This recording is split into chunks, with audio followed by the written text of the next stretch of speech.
Olá pessoal, tudo bem? Legal, né? Olha só, hoje nós vamos dar continuidade ao nosso pequeno estudo sobre o Evangelho de João que estamos fazendo, que está incrível, e hoje é o dia do capítulo 12. Mas antes de dar continuidade ao nosso pequeno estudo, dê seu like, se inscreva no canal e aperta no sininho para receber todas as novidades que vêm pela frente. E olha só pessoal, não esqueça de compartilhar o nosso vídeo com seus amigos, com seus parentes e em suas redes sociais, para que possamos levar o conhecimento bíblico e o Evangelho de Jesus ao maior número de pessoas possíveis. Vamos lá? O capítulo 12 do Evangelho segundo João é um ponto crucial na narrativa dos ministérios de Jesus, marcando a transição dos seus ensinamentos e milagres públicos para os eventos que culminarão na sua paixão e ressurreição. Este capítulo abrange uma série de eventos significativos, começando com a unção de Jesus por Maria em Betânia e culminando na entrada triunfal de Jesus em Jerusalém, também conhecida como Domingo de Ramos. Aqui, o autor do Evangelho destaca tanto a devoção pessoal quanto a crescente oposição a Jesus. O texto começa com a chegada de alguns gregos que tinham ido a Jerusalém para adorar durante a festa da Páscoa. Eles se aproximam de Felipe, um dos discípulos de Jesus, e pedem para vê-lo. Felipe, por sua vez, compartilha a solicitação com André e ambos vão falar com Jesus. A busca desses gregos por Jesus simboliza a atração universal de sua mensagem, indicando que a hora de Jesus tem implicação para toda a humanidade, não apenas para o povo judeu. A narrativa se inicia com a cena em Betânia, onde Jesus é ungido por Maria, irmã de Marta e Lázaro. Este ato é interpretado como uma antecipação do sepultamento de Jesus. Maria unge os pés de Jesus com um perfume caro e os enxuga com os seus cabelos, um gesto profundo de humildade e devoção. Judas Iscariotes, que mais tarde trairá Jesus, critica o desperdício do perfume, sugerindo que ele poderia ter sido vendido e o dinheiro dado aos pobres. Jesus, no entanto, defende Maria, afirmando que ela fez isso em preparação para o seu enterro. A ressurreição de Lázaro, realizada por Jesus no capítulo anterior, atraiu grande atenção e levou muitos a crerem em Jesus. Isso incita os líderes religiosos a planejarem não apenas a morte de Jesus, mas também a de Lázaro, cuja ressurreição representa uma ameaça ao seu poder e influência. Os versículos 9 e 11 descrevem a crescente tensão e hostilidade das autoridades religiosas em relação a Jesus e seus seguidores. A ressurreição de Lázaro, um milagre notável realizado por Jesus, não apenas atraiu muitos seguidores, mas também intensificou os planos para eliminar qualquer ameaça ao status mantidos pelos líderes religiosos. O versículo 9 começa descrevendo a crescente popularidade de Jesus. Uma grande multidão de judeus que soube que ele estava ali e foram não só por causa de Jesus, mas também para verem Lázaro, a quem ele ressuscitara dos mortos. A ressurreição de Lázaro em Betânia, narrada no capítulo 11, foi um evento milagroso que atraiu a atenção de muitos judeus que estavam curiosos para ver Lázaro, o homem que havia sido ressuscitado dos mortos, e para testemunhar pessoalmente o poder de Jesus. Em resposta a essa crescente popularidade e ao impacto do milagre, os principais sacerdotes planejam matar Jesus, mas os principais sacerdotes deliberaram matar também a Lázaro, porque muitos dos judeus, por causa dele, iam e criam em Jesus. O versículo 10 a 11, esse versículo revela a extensão da ameaça que os líderes religiosos sentiam em relação a Jesus. A ressurreição de Lázaro foi um testemunho poderoso do poder de Jesus e levou muitos judeus a crerem nele. Para os líderes religiosos, isso representava uma ameaça significativa à sua autoridade e controle sobre o povo. A ressurreição de Lázaro é um dos sinais mais poderosos do Evangelho de João, apontando para a autoridade de Jesus sobre a vida e a morte. Este milagre é um prenúncio da própria ressurreição de Jesus e serve para fortalecer a fé dos seus seguidores. No entanto, também desencadeia uma reação violenta por parte das autoridades religiosas que veem sua influência e poder ameaçados. A decisão dos líderes religiosos de matar Lázaro, além de Jesus, destaca sua desesperada tentativa de suprir o movimento crescente em torno de Jesus. Eles estão dispostos a recorrer a medidas extremas, incluindo o assassinato para manter sua posição e autoridade. Esse complô revela a corrupção e a hipocrisia dos líderes religiosos que preferem eliminar uma evidência viva do poder de Deus em vez de reconhecer e aceitar a verdade que a revela. Esse trecho também ilustra a rejeição contínua do Messias por parte das autoridades judaicas. Apesar dos sinais e milagres realizados por Jesus que apontam claramente para sua identidade como Filho de Deus, os líderes religiosos recusam-se a acreditar nele e, ao contrário, procuram destruí-lo. Essa rejeição é um tema recorrente no Evangelho de João, sublinhando a incredulidade e a obstinação daqueles que estão no poder. Para os crentes, a história de Lázaro serve como um poderoso testemunho do poder de Jesus e da vida nova que ele oferece. Os cristãos são chamados a reconhecer os sinais de Deus em suas vidas e a testemunhar sobre eles o mesmo diante de oposição ou perigo. A conspiração contra Lázaro também desafia os crentes a confrontar a injustiça e a corrupção. A disposição dos líderes religiosos de cometer assassinato para proteger seu poder é um lembrete de que o verdadeiro seguimento de Jesus pode exigir resistir ao mal e defender a verdade, mesmo quando isso é perigoso ou impopular. Finalmente, esse trecho encoraja os crentes a manter sua fé em meio à perseguição. Assim como Lázaro e os seguidores de Jesus enfrentam ameaça e hostilidade, os cristãos de hoje podem enfrentar desafios semelhantes. A fidelidade de Jesus e o poder da ressurreição oferecem esperança e força para perseverar.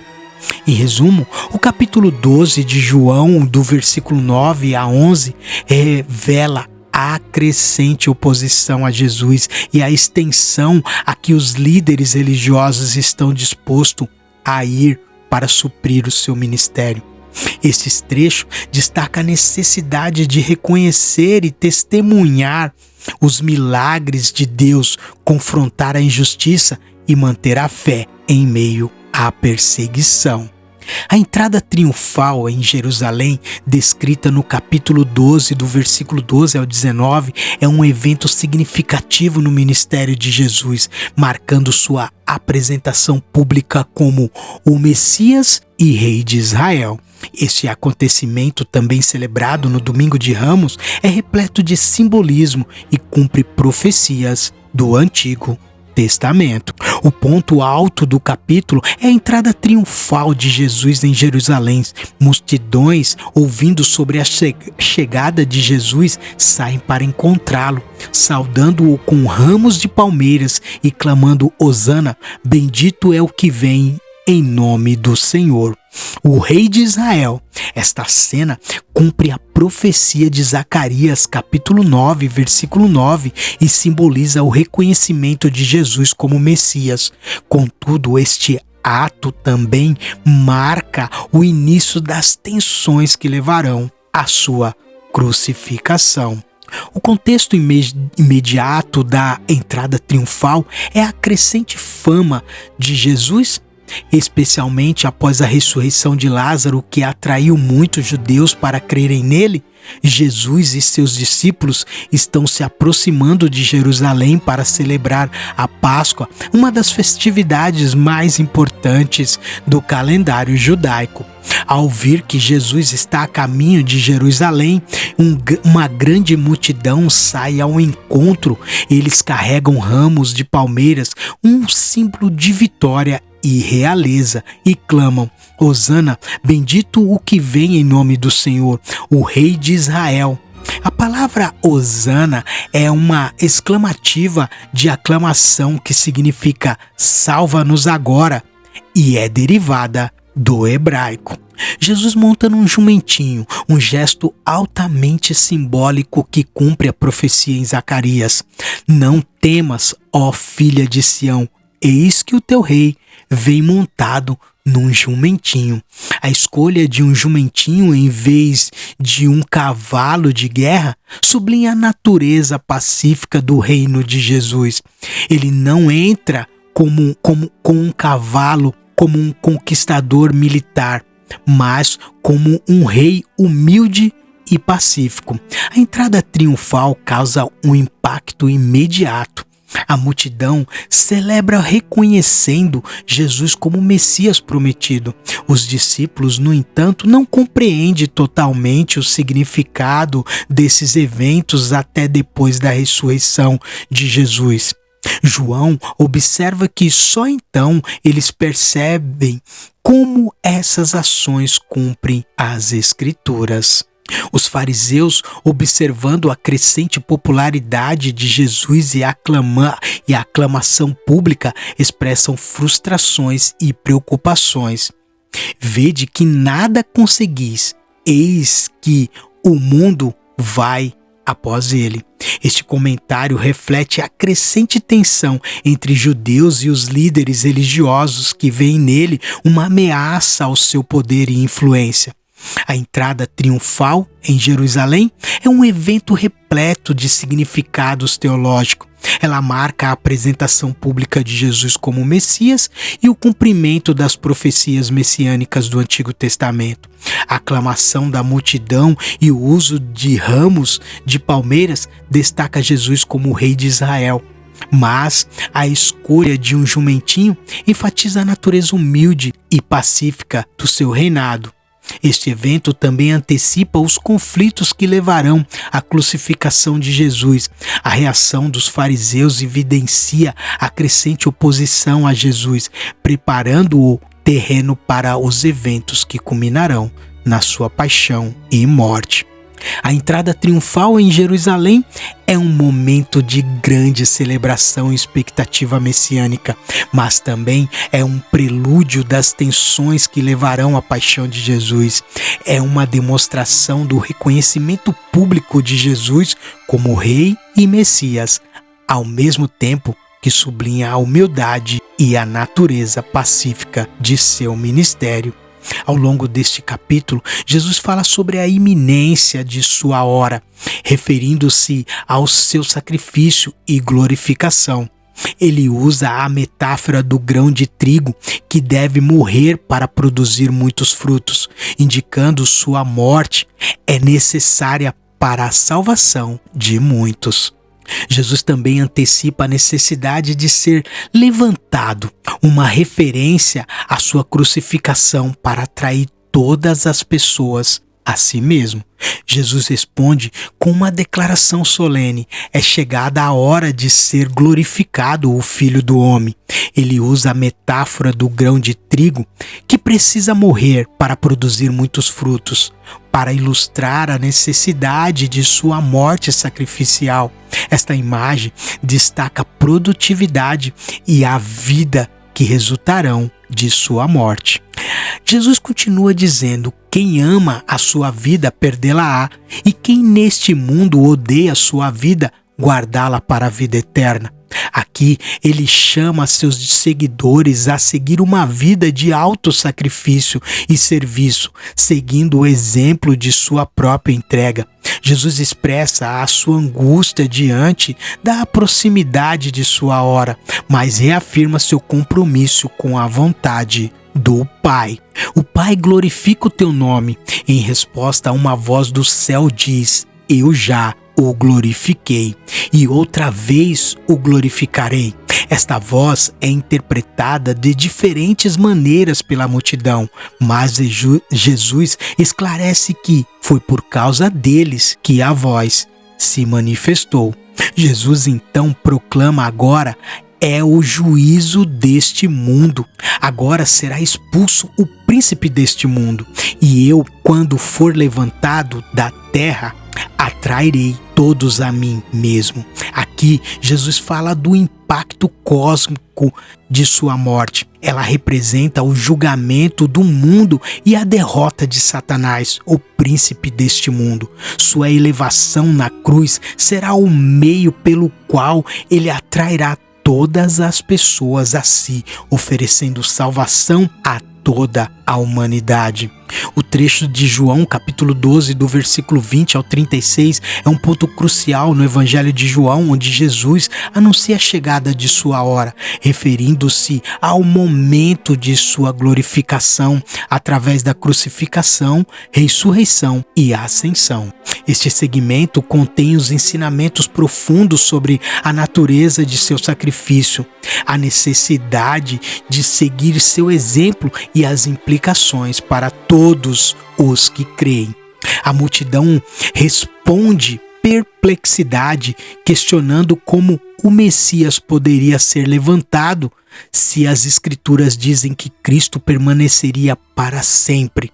Jesus não responde diretamente às suas dúvidas, mas exorta a crer na luz enquanto ela está com eles, para que se tornem filhos da luz. Esta é uma última chamada à fé, enfatizando a urgência de reconhecer Jesus como a luz do mundo antes que seja tarde demais. Apesar dos muitos sinais realizados por Jesus, João destaca a persistente incredulidade de muitos judeus, citando as profecias de Isaías que previam essa rejeição. Esta seção enfatiza a divisão entre aqueles que creem e aqueles que permanecem cegos da verdade. A declaração de Jesus sobre a chegada de sua hora é central para a teologia joanina. Ela revela a cruz como o ápice da glorificação de Jesus, o momento em que ele cumpre plenamente a vontade do Pai e realiza a redenção da humanidade.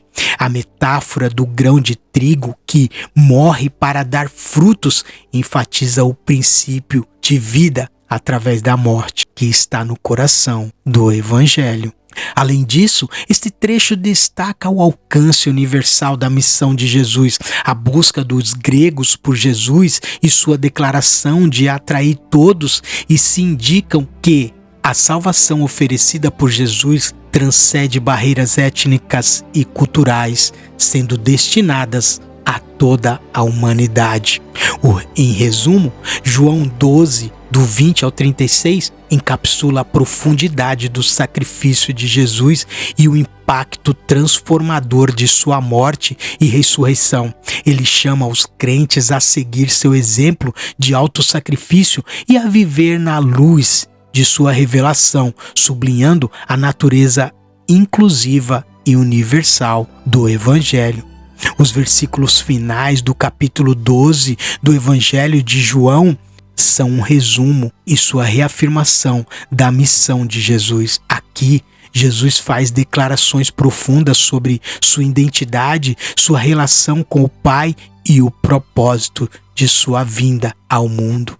Esses versículos 44 ao 50 encapsulam a essência de seu ministério e a urgência de sua mensagem. Jesus começou dizendo: quem crê em mim e crê não em mim, mas naquele que me enviou. E quem me vê a mim, vê aquele que me enviou. Com isso, ele enfatiza sua unidade com o Pai. Crer em Jesus é crer em Deus. Ver Jesus é ver a Deus. Esta declaração sublinha a natureza divina de Jesus e sua função como revelador do Pai. Ele continua: eu vim como a luz para o mundo, a fim de que todo aquele que crê em mim não permaneça nas trevas. Aqui, Jesus reafirma seu papel como a luz do mundo, uma luz que dissipa as trevas da ignorância e do pecado. Aqueles que creem em Jesus são chamados a sair das trevas para viver na luz da verdade e da justiça. Jesus prossegue dizendo: se alguém ouvir as minhas palavras e não as guardar, eu não o julgo, porque não vim para julgar o mundo, mas para salvar o mundo. Esta afirmação destaca a missão primordial de Jesus: salvar a humanidade. Embora sua presença e mensagem traga juízo implícito ao confrontar o pecado, seu propósito principal é a salvação da humanidade. No entanto, Jesus adverte: quem me rejeitar a mim e não receber as minhas palavras, já tem quem o julgue. A palavra que tenho pregado, essa o julgará no último dia.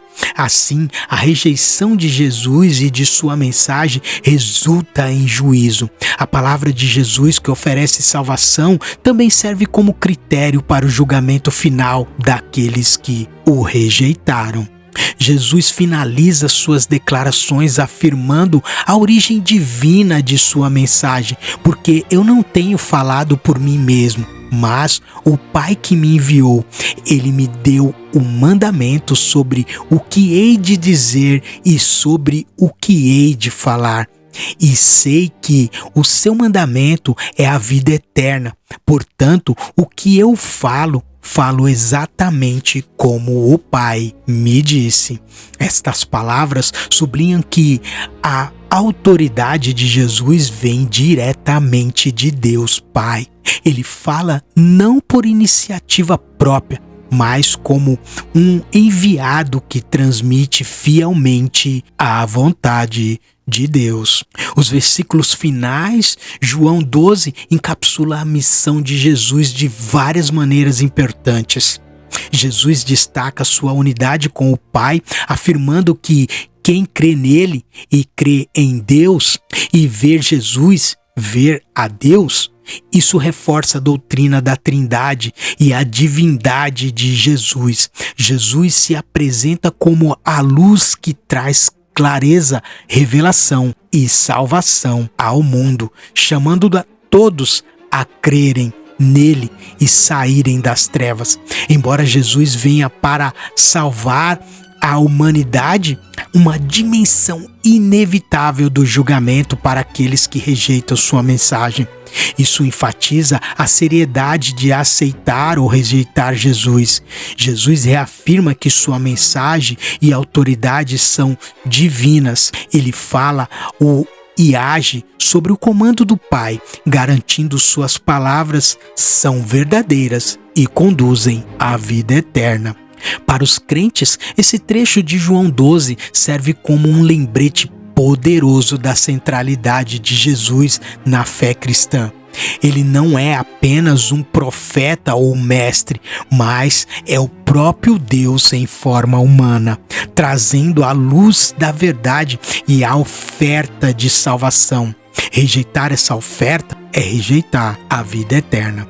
Para aqueles que ainda estão explorando a fé, estas palavras oferecem um convite e um desafio a reconhecer a luz de Jesus, aceitar sua mensagem de salvação e viver na verdade que ele revela. A urgência dessas palavras destaca a importância de tomar uma decisão sobre Jesus, sabendo que suas palavras têm implicações eternas. Em suma, João capítulo 12, do 44 ao 50, é um poderoso resumo da missão de Jesus, ressaltando sua divindade, seu papel como Salvador e juiz e a necessidade vital de responder a sua mensagem com fé e obediência. O capítulo termina com uma reafirmação da missão de Jesus. Ele declara que veio ao mundo como luz para que todo aquele que nele crê não permaneça nas trevas. Jesus sublinha que suas palavras não são suas, mas do Pai que o enviou, e que rejeitar suas palavras resulta em julgamento no último dia. Em resumo, João 12 é um capítulo repleto de simbolismo e prenúncios que prepara o leitor para os eventos dramáticos que se seguirão. Ele encapsula tanto a glória quanto a tragédia iminente do ministério de Jesus, destacando a profundidade de seu sacrifício e amor que ele tem por toda a humanidade. E assim eu deixo esse capítulo magnífico, um estudo emocionante da vinda de Jesus e o propósito dele em nossas vidas. Se você ainda não entendeu quem é Jesus, leia o capítulo 12 do Evangelho de João, que é espetacular. Jesus é a luz do mundo e assim eu deixo a paz.